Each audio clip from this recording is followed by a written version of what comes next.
Before we start, just a quick reminder to hit that subscribe button. Only 2% are subscribed. At 1,000 subscribers, I'll be posting a special video.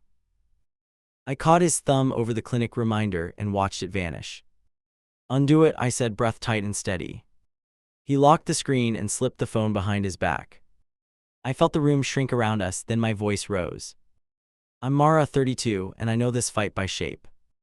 "That consult was Thursday," I said, eyes on his hands. "It's not happening," he answered, jaw set like a door. I pictured a needle, not in him but in me again. I opened the drawer and counted the last 2 condoms.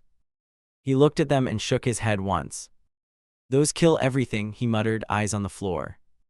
I pocketed both and kept walking, heart hammering hard. "New plan," I said, keys already in my fist. "I'm done gambling," I added, and he stepped aside. I booked a consult in his name from the car. The receptionist spelled it slowly, like she smelled trouble. I texted him the screenshot and the office address. He replied with a laughing emoji that felt like spit. 10 minutes and a weekend off, I typed back. The typing bubble came and went like a tug of war. That night he reached for me and I froze. "Not without protection," I said, voice low and final. "Trust me," he whispered, breath warm and hopeful. Trust is not a method, I thought, and pulled away. Morning brought silence and a bright, empty calendar. He poured coffee, then mentioned reversals and miraculous chances. "That's fantasy," I answered, and he flinched hard. I placed the insurance card on the counter like a warrant. He tried humor next and mimed crossed legs.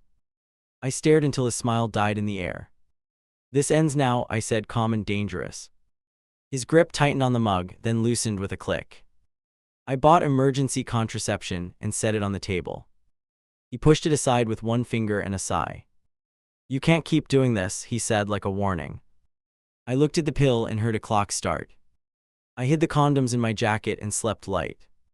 He searched drawers and cupboards, loud as a thief. "Paranoid much?" he tossed over his shoulder without looking. My stomach nodded because the game had begun. Before work, I taped the consult card to the fridge. "Go where we stop touching," I said, throat dry. He stared at the card, then at the door. The door mattered more and he walked through it.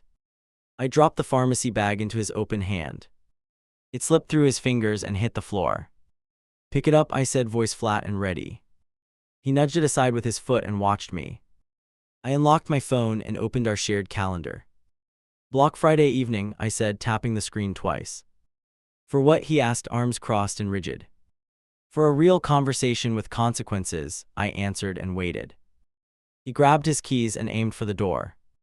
"Running helps now," I added, and his shoulders stalled. "You don't scare me," he muttered, staring at the knob. "I'm not trying to scare you, I'm done bargaining." At work I called Nate, his oldest friend. "You got the snip last year," I said, keeping it brisk. "Talk to him tonight?" I asked, pulse steady but sharp. Nate agreed, which meant another witness in the room. Evening came fast and Nate beat him home. He lifted a gym bag and set it near the couch. "Piece of cake," he said, tapping the waistband and grinning. I watched the door and braced for the impact. The door opened and his eyes found Nate first. "Intervention," he laughed, then saw my face and quieted.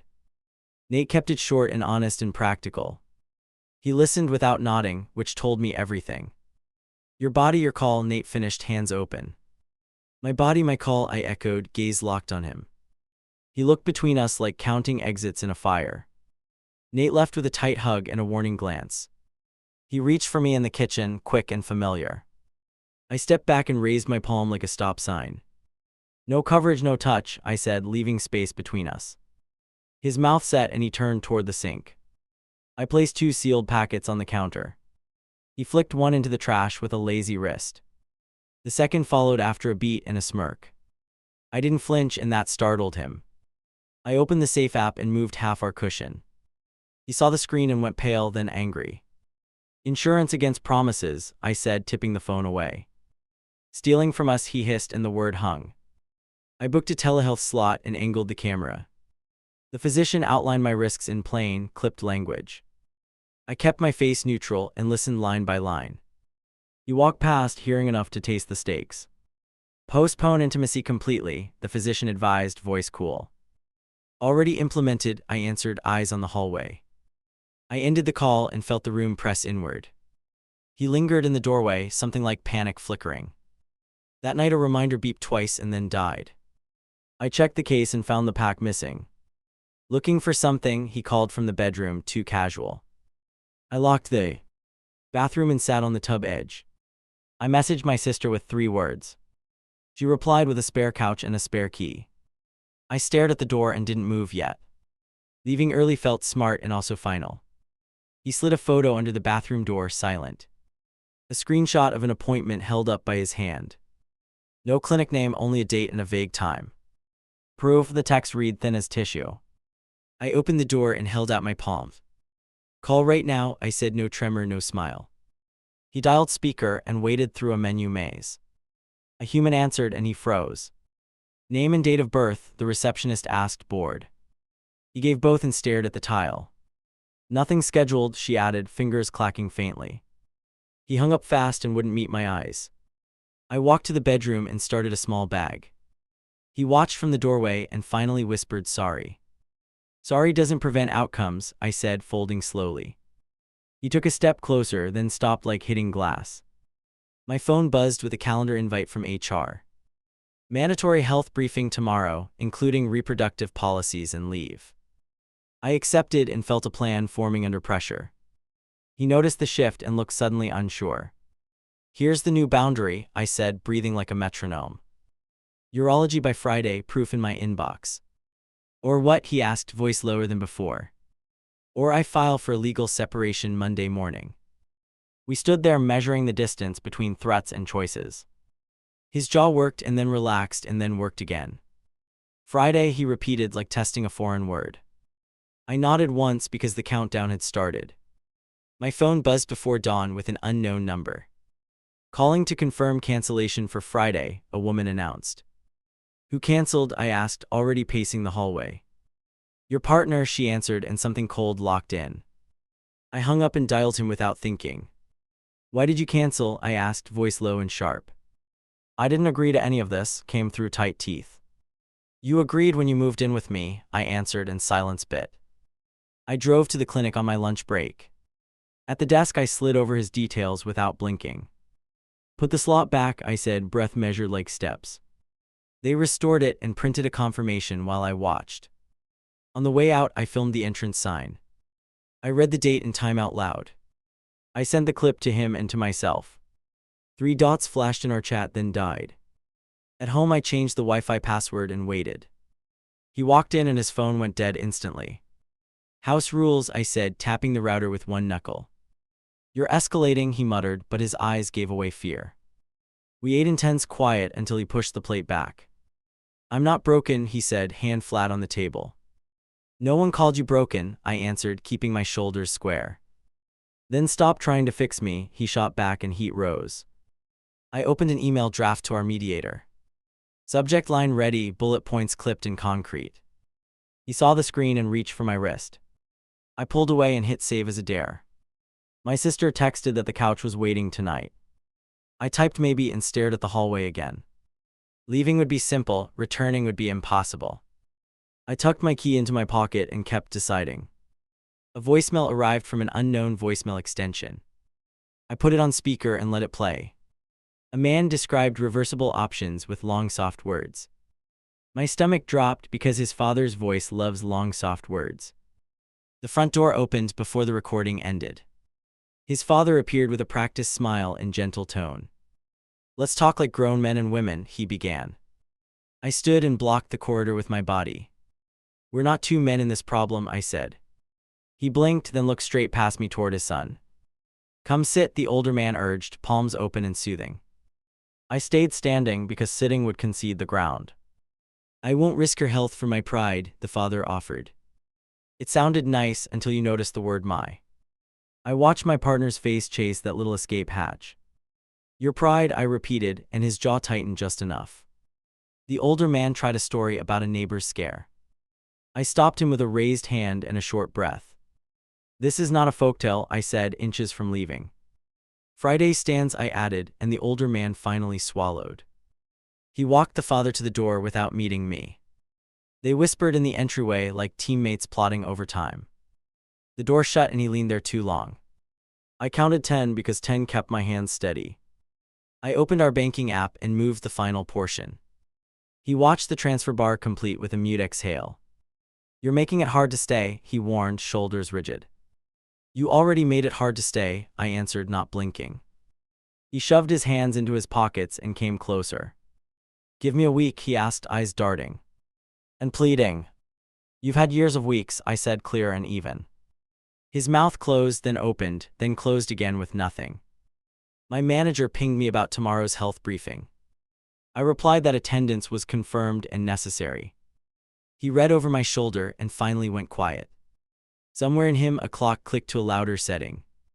I set an alarm labeled "Last Chance" and placed it down. He stared at the screen like it might explode. "Show me real confirmation tonight," I told him slowly. "I will," he answered, and something in the room shifted.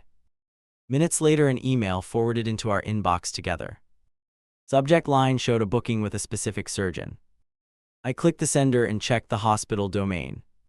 Everything looked legitimate, but fakes can look legitimate too. "Call and verify," I said, pushing the laptop his way. He dialed on speaker and waited through the tree. "Please confirm the reservation under your name," I prompted. The staffer repeated his details and read back "Friday at 4. He ended the call and looked up at me. "You happy now?" he asked, barely above a whisper. "Not happy," I said, because happy wasn't the point. "Committed," I added, and he finally nodded once. I took a photo of the booking and printed it. I taped it to the fridge where nothing else lived.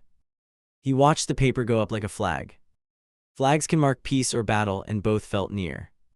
I messaged Nate with one line and the screenshot. He replied with a thumbs up and a reminder. "Drive him and wait," the message read like a plan. I typed yes because supervision mattered more than faith. Before bed, he reached toward my shoulder and paused. "After this, we reset," he offered, voice barely steady. "After this, we rebuild," I whispered, not promising more. He closed his eyes because the future finally had terms. I lay awake and listened for any new alert. Nothing came, only the small sounds of a house. I knew morning could still break this open. I set a backup ride on my phone just in case. The alarm went off and his side of the bed was empty. I checked the kitchen, then the driveway, then the bathroom. The car keys were gone and the fridge print had been peeled off. I grabbed my bag and felt the old panic return. I called him twice and both rang out to nowhere. A text arrived instead with a photo of his legs. "Jim first, clear my head," the text read, casual and glib. I replied with one line, 4 o'clock still stands. I ordered a rideshare and sent the destination to Nate. "Meet at the entrance," I wrote, thumbs tight and fast. He answered with a short okay and a check mark. That tiny icon steadied me more than coffee ever could. At work, the health briefing started with policy bullets and timelines. I listened, took notes, and answered one direct question. "Protect your capacity to work," the nurse repeated like gospel. I marked the phrase and felt it lodge behind my ribs. Noon hit and he reappeared in my messages. Thinking I should delay for a specialist, his text read. "Specialist booked today," I replied and attached the verified email. 3 dots blinked, then vanished and stayed gone. 2:30, he walked in wearing his calmest face. "I'll drive myself," he offered, clipping his seatbelt slowly. "I'm following behind," I said, opening my map and watching. He didn't argue, which worried me more than shouting. Halfway there, he took an exit without warning. I kept my lane and called him on speaker immediately. "Wrong turn," he answered, voice tight and breathy. "Rejoin the route now," I said, counting down in my head. We pulled into the lot with 5 minutes to spare. Nate waved from the curb and fell in step. "You go in, I'll handle outside," Nate murmured, eyes scanning. I exhaled once and pushed through the sliding doors. The receptionist asked for identification and a consent acknowledgement. He paced a slow circle before picking up the pen. "Will this change anything between us?" he asked, not looking up. "It will change everything about risk," I answered, letting it land. A nurse called his name and led us to intake. She explained steps in crisp, unfussy sentences built for clarity. He nodded, then asked about complications and reversals with care. Her answers were firm, measured, and free of fantasy. He stared at the ceiling and tried a last stall. "What if we want more later?" came out almost tender. "We want health later," I said, and my hands stopped shaking. The nurse handed him a gown and pointed to a door. He disappeared behind the door and minutes stretched thin. I texted Nate a single dot to confirm progress. He replied with a thumbs up and a short prayer emoji. I tucked the phone away and fixed my breathing. A doctor came in and introduced the plan efficiently. No fluff, just steps, with recovery explained in normal words. He asked if there were any objections before proceeding further. I looked at my husband and waited for a crack. Silence, then a nod, then his shoulders finally lowered. He signed and the pen scraped louder than any argument. The doctor checked the form and signaled the nurse forward. I bent to his ear, "I'll be right outside." The nurse guided me to the waiting area. A television murmured behind glass, but my focus stayed narrow. I texted my sister one sentence and received a heart. I stared at the door that separated us and time crawled. 10 minutes, 15, 20, the nurse returned with an update. "Everything is going smoothly," she reported, and I almost sagged. Another stretch of silence followed, thick with old memories. I held my breath until my chest burned on purpose. Footsteps, the doctor reappeared with clean hands and steady eyes. "All done," he confirmed and handed me the care sheet. Relief hit hard and bright and a little cruel. I folded the paper and felt the tremor pass. They wheeled him out with a blanket and a crooked smile. "Still alive," he joked, voice thin but trying. I touched his shoulder and kept my reply simple. "Alive and responsible," I said, and watched the words register. Nate pulled the car around while I signed the release. My partner squeezed my fingers once and didn't let go. "I was scared," he whispered, and the truth finally sounded honest. "Fear is normal, lying isn't," I answered, leaving space for change. We got him home and set up the basics. Ice water, a timer on my phone that kept beeping. He dozed, winced, and reached for me without the old entitlement. I stood close enough to count breaths and not much else. Evening brought a text from his father asking for news. I replied with 2 words and a period. Procedure completed, no apology, no permission to reopen debate. He typed back 3 dots, then nothing at all. When the house quieted, he tugged at my sleeve. "Do you still want us?" he asked, eyes clear finally. "I want trust that holds under pressure," I answered, steady. He nodded once because the new terms had started. He reached for my waist before breakfast and winced. "Not cleared," I said, tapping the aftercare sheet with my knuckle. He let his hand fall and stared at the printed line. "Abstinence until lab confirmation," and the word waited like a loaded switch. By noon he limped less and cracked small brave jokes. I brought water, then moved my chair just out of reach. He noticed the distance and swallowed whatever he was about to try. I held the boundary steady because pressure loves weak gaps. The discharge call came with strict instructions and 2 deadlines. He nodded along, then closed his eyes like hoping for shortcuts. 2 tests, I reminded, and circled the dates with a pen. He nodded again, which is not the same as action. Next morning, I found the specimen bag under the mail. He watched my face and offered a tired half shrug. "Busy today," he muttered, already sliding toward another delay. I slid car keys across the table and didn't blink. He dressed slow, then sat back down and stayed quiet. "Now," I said, calm as a metronome set for truth. He exhaled, stood, and pocketed the bag like contraband. I followed to the clinic before the nerve could evaporate. At the window, a nurse pointed to a door marked private. He went inside with his jaw tight and his shoulders squared. I waited near the exit and counted heartbeats by 2s. He came out minutes later, cheeks flushed, lips pressed thin. We scheduled sample number 2 while he held his gaze low. The nurse explained clearance would arrive only after both results. I thanked her and felt the word only land heavy. He nodded once and gripped the counter like a railing. Back home, he scrolled through group chats and typed nothing. His screen lit with a message from his mother again. We both watched the preview linger like a spark near tinder. He turned the phone face down and finally met my eyes. "I blocked her," he said, unlocking and handing me proof. "Not performative, just done, like removing a splinter clean." I added a passcode of my own and returned it. Trust isn't romantic, it is procedural, and my pulse slowed. I moved part of the money back to our shared account. He noticed the notification and lifted his head quickly. "That's contingent on lab clearance," I said, voice level and cold. He nodded and tension eased but didn't leave. Day 3, he tried to make coffee and stumbled. I steadied him and set a chair behind his knees. Sit, breathe, heal, I said, and he actually listened. Care without compliance ends soon, and he knew it. The second sample day arrived and his alarm failed. I shook his shoulder and gave him one last look. He grabbed shoes and followed me to the car without talk. I drove this time because commitment sometimes requires supervision. At the clinic, the same nurse recognized our determined silence. He disappeared again behind the same small door. I stared at a poster and heard the blood in my ears. He returned. With the bag and relief flickered across his face. We waited in the lot for an email from the lab. He drummed his fingers on his leg and counted cracks. I watched the inbox refresh until minutes turned slow and heavy. Nothing came, and the drive home rattled both of us. That night my cycle stalled and panic punched my chest. He saw me freeze by the bathroom sink and understood instantly. Test, I whispered, and he brought one with shaking hands. I waited through an eternity measured by a blinking tiny hourglass. Negative, I sat on the edge of the tub shaking. He crouched and pressed his forehead to my knee. I know what it almost cost us, he murmured raw. I held his head and let the fear burn through.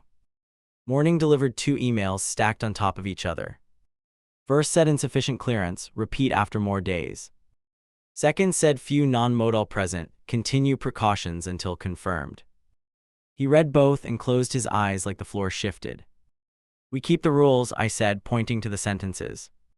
He swallowed, then nodded, then reached for my hand slowly. No protest, no bravado, just acceptance with a sting. I squeezed once because pain with honesty can be endured. He called the clinic himself for the next slot. Put it on speaker and spelled his name twice clearly. Confirmed the date, asked about timelines, took notes. When he hung up, he didn't look away this time. In the afternoon, he opened our bedroom drawer and paused. He lifted a sealed sleeve and placed it on the nightstand. Until we get the all clear, he said, steady and plain. I felt respect return like a tide that finally keeps coming. He texted Nate a short update and a thank you. Then he deleted a group thread that mocked the procedure last week. I watched the screen go quiet and felt air return. We were subtracting noise to rebuild something audible. Before sleep, he spoke into the dark without reaching. I'll earn this back one task at a time. I listened to the cadence and believed the plan, not the promise. In the quiet, I heard footsteps of change still approaching. The lab email landed before sunrise and jolted me upright. I opened it fast and scanned until my pulse slowed. Cleared, no motile detected, 4 words that rewired our house. I closed my eyes and waited for doubt to bite. He walked in, stretching carefully, then froze at my expression. I turned the screen so he could read it himself. His shoulders dropped with a shudder that looked like surrender. Thank you, he whispered, and the room held its breath. I forwarded the clearance to our shared folder without flourish. Then I moved the rest of the money back. He noticed the alert and looked for a catch. There's one condition, I said, and he braced hard. Counseling starts this week, I laid out, voice even. No bargaining, no postponements, no ghosting. He reached for the phone and booked a slot immediately. I watched the confirmation arrive and only then exhaled. We tried a kiss and it felt unfamiliar in a good way. He stopped first and searched my face for warning signs. I don't want to rush the reset, he admitted, eyes wet. Slow is fine, honest is mandatory, I answered, and heat returned. At noon, his mother attempted a group call with relatives. He glanced at me and hit decline without flinching. Another ping came with a paragraph about legacy and duty. He blocked the thread and tossed the phone on the couch. I drafted a short message to our mediator and paused. Hold the paperwork for now, I recorded in a clipped voice. Status changed, boundaries active, monitoring. I sent it and felt the line remain taut. First counseling session, a square room and a direct therapist. We spoke in turns, concise and unvarnished, no detours. When she asked why he stalled, he met my eyes. I treated risk like it lived only on her side, he said, trembling. She nodded once and turned to me for my stake. I will never carry this alone again, I answered, steady. She said a task list that fit like scaffolding. We agreed to the rules, then signed with shaky pens. Back home, he opened a storage bin and pulled a small box. Inside sat the spare monitor I left on his nightstand once. He placed it between us like a return promise. "I want the hard parts at the center," he said quietly. We took our time through intimacy, like learning a new language. He asked before each step and stopped when I blinked. No scripts, just checks that landed like handholds. When we finally crossed the line, it felt earned. Nate visited with takeout and a raised eyebrow. "Status report," he grinned, then sobered at our faces. "We're working the plan," I told him, keeping it simple. He saluted me, then hugged my husband without jokes. A week later, his father surprised us on the porch. He started another gentle sermon, and I lifted a palm. "We're done defending medical choices," I said, calm but sharp. He studied my eyes, then nodded and retreated to his car. Work scheduled me for a late shift, and he adjusted. He handled bedtime solo and sent me 2 check-in photos. No captions, just proof of follow-through and steady hands. I watched the screen and felt the knot loosen. One night, he brought me the clinic bill without prompting. "I'll cover this," he said, sliding over his card. The gesture wasn't about money, it was ownership. I signed the receipt and met his gaze until it held. Counseling continued, and the therapist tightened the screws.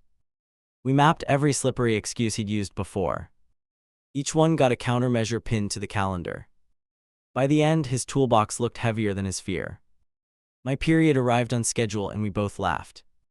Not giddy, more like a pressure valve finally releasing. He kissed my forehead and didn't reach for more. Sometimes restraint is the loudest apology in the room.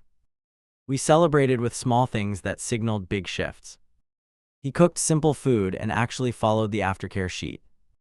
I let him handle the follow-up surveys and post-op forms. We traded control like a baton and never dropped it. Then a test, an old buddy invited him to a guy's night. Thread renamed itself with crude jokes and baiting emojis. He read it twice and backed out with 2 words. Not attending. He muted the chat and looked relieved. I booked a weekend away and packed light, just essentials. In the cabin, he paused before touching me and asked again. "Are we good today?" he whispered, breath steady. "We're better than before," I answered and meant every syllable. On the drive home, we outlined our next non-negotiables.